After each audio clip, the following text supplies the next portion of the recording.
Will Sellenraad from Collector Chassis, and we're going to have another episode of Story Behind the Collector. And today we're going to be interviewing Bob and his very unique collection of cars. So let's walk around the back here, and we're right in front of this Nash. And Bob, nice to meet you. Nice to meet you. Welcome to Collector Chassis, Thank you. Story Behind the Collector. Yeah. So tell us about this car. What makes it special? Well, it was in the original, not this car exactly, but it was in the Superman of the early 50s. And Lois Lane drove this. The show was sponsored by Nash, so if you notice, all the police cars will be Nash's, and she drove a Nash. And this is the convertible model. Is this a very rare car to see it in a convertible then? Yes. So the top doesn't go up; it slides down. Oh, got it. And then it folds into the trunk here. But it is motorized, so it does slide back. Yeah, it's tricky. So what powers this car then? What do you have under the hood? Can we take a look? Oh, sure. Can you pop this hood up? Oh, yeah. All right. I love this hood ornament here. That is really cool. They call that the Petty Girl. It's a Nash thing. It's definitely, what, a 6? A straight flathead 6, yeah. Okay. And who made the motors for Nash? They made their own. Okay. You know, back in the, in the 40s and 50s. And those are the original horns. Yes. Those things are enormous. I know. It's a little overkill, but oh my gosh, it does the job. People move out of the way. I can imagine. And then the box over there, what is that, the heat? That's, believe it or not, that's the, they call it weather eye. It was a fresh air came in through there, and there's a filter and all. You know. Wow. So is this car all original then, from when you bought it? No, I had it painted and some chrome work done. But the body and everything else is original. Okay. And I had it reupholstered. And it's the original color. Oh, yeah. Of that year. And this is in 1951, correct? Yeah. They were the same from 50 to 52. Okay. You know? And then 53 was a different style. The drawback is it has the closed wheel wells. Okay. When I they're lower here. Yeah, I see that. Closed. Yeah. They actually make the front wheels closer together, so the wheels don't hit the when you turn the fender. Yeah. When I wash the white walls, I gotta wash half of it and then move the car. Back it up. Yeah, right. So, well, that's really cool. Let's take a look at the interior then. Oh yeah. Let's pop this and see what we got there. So it's definitely a manual transmission. Yes, but the unusual thing, a lot of the 50s cars had 3 on the tree, they called it. Yeah. This has the shifter comes out of the dashboard, so it's a little odd in that respect. Yeah, it's kind of that whole aerodynamic look and feel to the car, right? Well, I mean, even the clock there's got like a real aerodynamic cover on it. Well, they used, this was actually advanced for its day. They used wind tunnels to get less drag and all. Yeah. And that's why they're all round. They actually call them inverted bathtubs, which I could see that. Yeah. Well, what are all those chrome buttons there in the center of the dash? Oh, that's the speaker for the on the dash. Yeah. And then under it is the wipers and. Yeah, you got those 10 buttons. Those are the speakers. Yeah, the speakers behind there, and the the noise just comes through. I see. Right. Got it. Yeah. Right. So it's really stylish and simplistic, actually. Oh yeah. Yeah.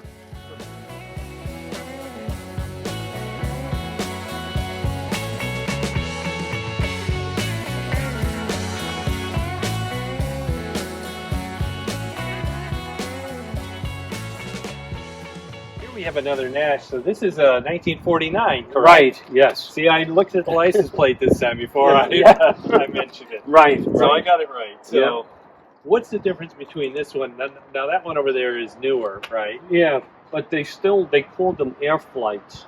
They had like an aerodynamic look to them. When I bought the car, I paid $350. It was in bad shape. But the windshield was cracked, so I had to find that. And then the side vent windows, I thought it was flat glass, so I went to the glass guy, and he said we can't do it because it's Actually, the vent window has a curve in it too, so I had to somehow find the vent window, but it was done, you know. Yeah. And, Now this one you've owned how long? About 35 years. Okay. When I get the right one, I keep them. And this is interesting because they call it a Nash 600, and on a fill up of gas, one tank full, you'll go 600 miles. Have you tried it? No, but Now, how big an engine would this have in it? it's 92 horsepower. 92 horsepower. Yeah. Wow. And So is this a flathead then too? yeah, it's actually the same engine as the Rambler. Okay. You want me to pop it here? Sure. Why not? Let's take a look. Okay. Now this one has the air cleaner. Boy. Yeah. The engine looks identical. Oh yeah. And I have a spare engine just in case. When you have these rare cars, you don't see every day. You get as many extra parts as you can. So do you work on these yourself then? Well, unfortunately, I'm not too mechanical. I have Okay. a good friend that I wax and polish. And Yeah, do and that. drive and change the oil. But Is this a pretty reliable engine then, or does it Yeah. require a lot of maintenance? no, well, it burns oil. The Okay. Nashes were known for that. But so I don't have to change it that often. I'm always adding. So Yeah. So you're always But, putting gas and oil yes. in on a regular right, basis. yes. So this is the family version of. Of So that that's more one. the sporty version. Oh right? yeah, right. Okay. Yeah. This is unique because the seats fold down into beds. You know? Oh really? The front Yeah. seats fold down into beds? Yeah. So you can actually sleep in this car? So this I is like have. I have. you have slept in this car? Yes, it's comfortable. Oh yeah, there you go. Look at it right there. It sleeps probably 3 comfortably, you know. Mm-hmm. These are the Nash the twin bed. So once you put the seats down, you roll out the mattress, you know. Yeah. And these, if it's a hot night, For mosquitoes? yes, you would roll the windows down. And They thought of everything. yeah, didn't they did. Yeah. So it really is like a camper mobile. Yes, right. Very cool. Yeah. So which one do you drive the most? Well, of the this three? one has the smoothest ride, Okay. you know, and this one's the sportiest, All right. and this goes in the parades and all. Mm-hmm. So one for every season. And they're all Yeah. manual cars, right? All manual, all flathead 6, Yeah. and all hard to get parts for.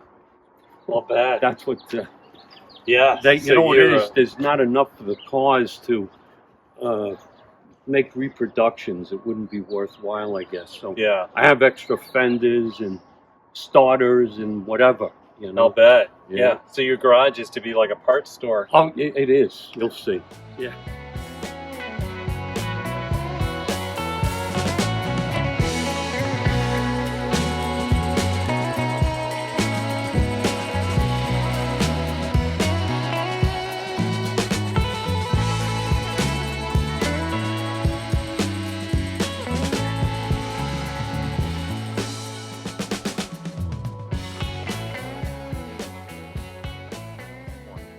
So Bob, tell us about this car. This is enormous. Yeah. It's just a beautiful car. This is from 1931? 36. 36. Right. And I was only off by 5 years. yeah, right. It's not too bad. So anyway, this car was used in the original Godfather 1 movie 50 years ago. I've owned it 40 years, but I bought it from the original owner who used it in the movie. So Now, who was driving this in that movie? Do you remember? Or? well, Al Pacino was in it, okay. and the heavy guy who made the sauce. Okay. I don't know all the names, but Yeah, got it. Well, very cool. Yeah. So, what's under the hood? I mean, this hood is so long. It's Yeah. gotta be 6. really. They put a 6-cylinder in there. Yeah, it needs a little. For some reason, I Cleaning. thought it was going to be like a inline 12. Or No, something. no, they made an 8 also, Okay. which was a little longer. Mm-hmm. But it's comfortable at about 45 miles an hour. I don't on a flat road. Yes, right. And I mean, I can only imagine when you have this car full of people. and it's got 4 suicide doors. Yeah, let's It's open one of these. These are really cool, these suicide doors. And you got the crank windows. And this is all original then? No, that's been reupholstered. Okay. Yeah. How original is this car then on the exterior? The body is just the way it was repainted, but Mm-hmm. it didn't even need body work. It was very straight. Yeah. You know. And, Can I jump in it? Oh, Just see sure. what it's like? Oh, I mean, yeah. Yeah. So which side was Al Pacino on? He was driving. He was driving? Yeah. It's amazing. There's a lot of headroom in here, Oh, yeah. too. The back has a lot of leg room. And it's got this nice, what's this, like a velvet or something? I don't know the term, but It's a comfortable seat. Oh, yeah, yeah. The back has even more leg room. You know, Really? Okay. Yeah. Well, this is cool. This window, I don't know if it's going to do it today, but you can crank it down and then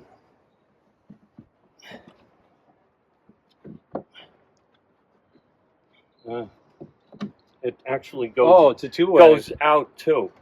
Well, that's innovative. It needs a little grease. But, Now, how long have you owned this car? 40 years. Wow. I bought it in Is this the one you've 83. owned the longest of any of your cars? Yeah, this one. Okay. But I've had I like the unusual. I had a Kaiser, a Studebaker. Okay. Unfortunately, no Fords or Chevys. But this trunk, a lot of the cars had just a flat back. Okay. But this trunk back, they call it, was a $5 option in 1936. Wow. But it actually gives you more space. You got the tire underneath, Mm-hmm. and Boy, those are skinny tires, aren't they? oh yeah. And then these taillights, they have like this fin on it, and when the lights go on, you can see it from the side.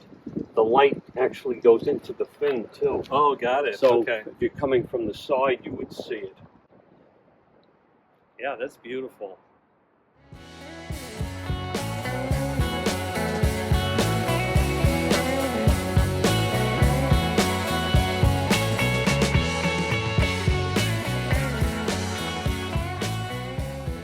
Well, when you're a car collector, you don't stop at cars. You buy other stuff, and I got a lot of stuff. This dashboard, I buy parts for cars I don't even own, but I like the look of this. It's from a '56 Packard, and all the dials and everything. And when I got home with it, I think I paid $100 for it. I found out it had a original radio in it, which is worth probably a pretty good amount. And then I collect license plates, anything from cars, trucks. I got a lot of truck stuff, and hubcaps. If you look up on this wall, I got some pretty rare ones. Chandler and Terraplane, and this H1 is a Hupmobile, a Rickenbacker, which I think they made 2 or 3 years. That's very rare. And then I got the newer ones down at this end. Newer means it's in the 40s and 50s, but and this is my rarest license plate, the one Tennessee 1956. It's shaped like the state of Tennessee. And then I got small hubcaps over here. And everything. Well, thanks for sharing your And collection the therapy with us. too. Yeah, yeah. Well, You know? it's better than watching cable news. Oh yeah, I'll get fat doing that. So. Yeah. All right, Bob. All right, Thank you nice very to meet much. you. Okay. Yes.